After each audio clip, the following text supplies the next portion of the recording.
नमस्कार दोस्तों, आज के मुख्य समाचार में आप सब भाई बहनों का स्वागत है। वीडियो को फटाफट लाइक कर दीजिए और पूरा वीडियो ध्यान से देख करके जाना। जितनी भी खबरें हैं, हर एक खबर बहुत ही ज्यादा महत्वपूर्ण है। सबसे पहले आपको बताना चाहेंगे, आज तो 24 अक्टूबर हो चुका है। साथ ही आप लोग आज के मुख्य समाचार के द्वारा दी जाने वाली जो भी खबरें देख रहे हैं, उसमें 100% आपको सच खबरें दिखाई जाती है। चलिए हम जानकारियों की तरफ बढ़ रहे हैं। आपको यदि हमारा चैनल पसंद आए तो सब्सक्राइब करके बेल जरूर दबा लेना। सबसे पहले आपको बता दें, प्याज की जो कीमतें हैं वो आसमान छू रही हैं। आप सब भली भांति जानते हो 80 रुपया प्रति किलो प्याज की कीमत हो चुकी है। तो सरकार ने इस पर लगाम लगाने के लिए एक नया ऐलान किया है। आइए उस ऐलान के बारे में हम जान लेते हैं। तो सरकार ने कहा है कि जमाखोरी पर हम रोक लगाएंगे। मतलब वो कैसे लगाएंगे? यहां पर जो स्टॉक सीमा है, यानी प्याज का भंडारण, मतलब कितना इंसान प्याज अपने पास जमा करके रख सकता है बेचने वाला।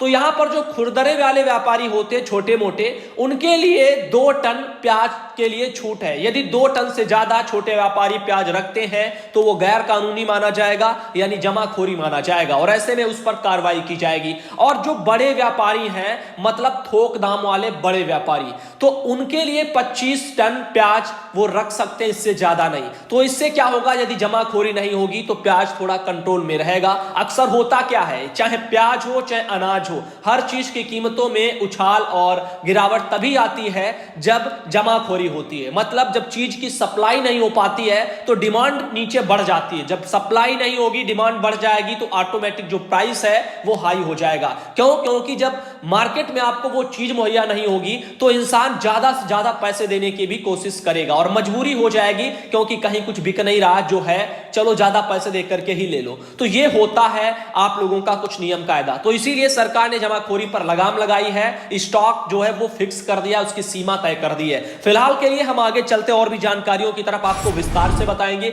ये एक व्यक्ति हैं, इनकी तस्वीर मैं आपको दिखा रहा हूं। इनके साथ जो हुआ, आइए आप सबको हम बताते हैं। यहां पर बताया जा रहा है, राकेश राणा है जो है बंगाड़ा वगैरह से, उनकी ही रिपोर्ट है कि 10 दिन भी नल के पानी का जो है सूख नहीं मिला था कि महकमे की ओर से थमाए गए भारी भरकम बिल ने निर्धन परिवार की रातों की नींद उड़ा दी। बंगाड़ा उपमंडल की दुर्गम पंचायत पलाहटा वगैरह में हरोट निवासी हैं सतपाल सिंह। इनके घर करीब 10 रोज पहले ही सरकारी नल की पाइप पहुंची है, यानी इनके घर एक सरकारी जो पाइपलाइन है नल की पानी के लिए, वो डाली गई थी। अब आपको बता दें, 10 दिनों के बाद में जो इनके यहां बिल आया है, उससे इनकी रातों की नींद उड़ गई है। उनके घर आवेदन के 12 वर्ष बाद तो पहली बात यह सुविधा लगी है। मतलब 12 साल पहले घर में पानी के लिए नल की पाइपलाइन डालने के लिए इन्होंने आवेदन किया था, बेचारे गरीब इंसान, और 12 साल बाद तो सुनवाई हुई है इनके आवेदन पर। ऊपर से जब हुई है तो 10 दिन ही हुए हैं कि इनको जल शक्ति विभाग ने 3,319 रुपए का बिल थमा दिया है। 10 दिन में 3,319 रुपए का इन निर्धन परिवार पर बिल भारी भरकम जो डाला गया है, और ऊपर से चेतावनी भी दी गई है कि अगर बिल का भुगतान जल्द नहीं हुआ तो कनेक्शन भी काट देंगे। तो ये देख लीजिए, ऐसे शोषण हो रहा है गरीब निर्धन जनता का। ये आपको हम दिखाना चाहते हैं आज के मुख्य समाचार में। बाकी लोग फर्जी खबरें तो बहुत दिखाते रहते हैं। आगे बताना चाहेंगे, एक और बड़ी खबर आप लोग देख लीजिए। हिमाचल में 70 जो पंचायत प्रतिनिधि हैं इस बार चुनाव नहीं लड़ सकेंगे। पंचायत के विकास कार्यों में घोटाला और आपराधिक मामलों में संलिप्तता के चलते ऐसा किया गया है। प्रदेश में जनवरी 2021 में पंचायत चुनाव संभावित है। हिमाचल की मैं बात कर रहा हूं। आगे चलते हैं अगली बड़ी खबर की तरफ। यहां पर ये जो खबर आ रही है, यह है उत्तर प्रदेश में पुलिस भर्ती से जुड़ी हुई।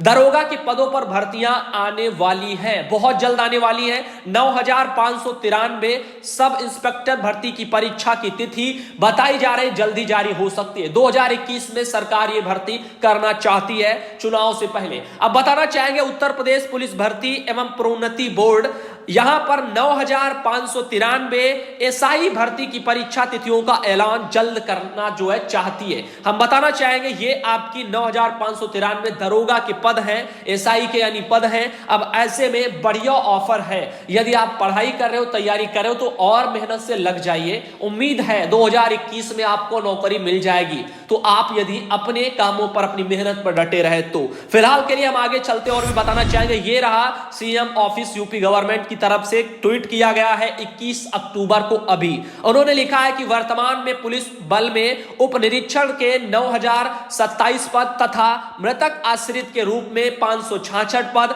इनको सम्मिलित करते हुए यानी कुल पद 9593। इन पदों पर सीधी भर्ती की प्रक्रिया प्रचलित है। राज्य सरकार की घोषणा के क्रम में 61 अग्निशमन केंद्र, 13 चौकी, 36 थाना, कुल 110 प्रशासनिक भवन ये सब बनाए जाएंगे। और अभी बहुत जल्द ये आप लोगों के लिए 9593 पद हैं एसआई के यानी दरोगा के, वो आने वाले हैं। तो आप तैयारियों में लग जाइए। बाकी मीडिया, सोशल मीडिया क्या कहती है क्या और क्या हो रहा है उसकी तरफ मत देखिए, क्योंकि आपको चाहिए नौकरी, आपको अपने पढ़ाई पर फोकस करना है। यदि अचानक भर्ती आ गई, आप इसी में निकलते रहे कि कब पता नहीं भर्ती आएगी नहीं, हमेशा से नहीं आई, हमेशा से नहीं। देखो अवसर एक बार मिलता है, उस अवसर का फायदा उठाओ। आपका काम है पढ़ाई करना। यदि आप स्टूडेंट हो तो आप पढ़ाई करो, पढ़ाई करोगे, जैसे ही चांस मिलेगा आप मौका मार के आगे निकल जाओगे। वरना यदि सोशल मीडिया के चक्कर में रहोगे तो आपका नुकसान होगा। आगे चलते हैं। फिलहाल के लिए आपको बता दें, राष्ट्रीय शिक्षा नीति से आंगनबाड़ी कार्यकर्ताएं बन सकेंगी शिक्षक, आईसीडीएस कब लेगा फैसला। ये यहां पर एक बहुत बड़ी खबर आ रही है। देखिए, पूरे भारत देश में जितने भी आपके राज्य हैं, हर जगह आंगनबाड़ी बहनें हैं। ऐसे में आप जानते हो आंगनबाड़ी केंद्रों को प्री प्राइमरी में तब्दील कर दिया गया है और ये हर एक राज्यों में होना है। कुछ राज्यों में प्रक्रिया चल भी रही है, कुछ राज्यों में अभी ठंडे बस्ते में पड़ी है, लेकिन ऐसा नहीं कि वहां नहीं होगा, होगा हर जगह।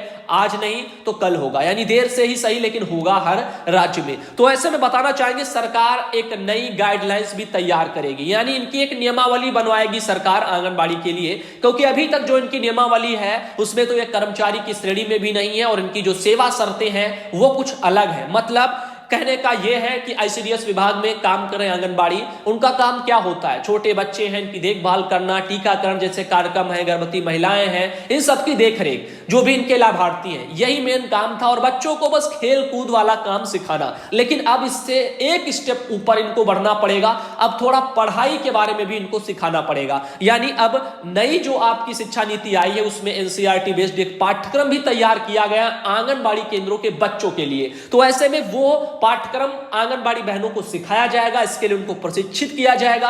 प्रशिक्षण पाने के बाद में आंगनबाड़ी बहनें एक शिक्षक की तरह अपना काम करेंगी, फर्ज निभाएंगी और वो एक शिक्षक मान के चलिए बनेगी। यदि आंगनबाड़ी बहनें शिक्षक बनेंगी और काम बिल्कुल शिक्षक की तरह करेंगी तो सेवा नियमावलियों में भी तो बदलाव होगा कि अभी तक उनका काम क्या था और आगे काम क्या होगा। तो नियमावलियां बनना जरूरी है, लेकिन इसी बीच आप सबको और यूनियनों को भी ध्यान रखना है कि इसी सेवा नियमावली बनने पर आप लोगों को चौकन्ना रहना है। मैं इसलिए कह रहा हूं ताकि नियमावली जब बने तो हमारे हक के लिए, जैसे हमें राज्य कर्मचारी का दर्जा, हमारे मानदेय वेतन भुगतान, इन सब बारे में भी सरकार गहराई से सोचे। क्योंकि यदि शिक्षक के लिए सरकार इतना सब व्यवस्थाएं कर सकती है, उनकी सेवा नियमावली बेहतर है, उनको पढ़ाने के साथ साथ वेतन का भुगतान होता है और ठीक ठाक वेतन मिलता है, तो आंगनबाड़ी बहनें भी शिक्षक की तरह काम करेंगी, शिक्षक बनेंगी तो इनको भी वेतन का भुगतान चाहिए। और ये सब चीजें हैं, बेसिक शिक्षा के अंडर में आ जाएंगी आंगनबाड़ी बहनें। तो कहने का मतलब है, विस्तार से पहली बात आपको बता दें, ये जो जानकारी आपको चाहिए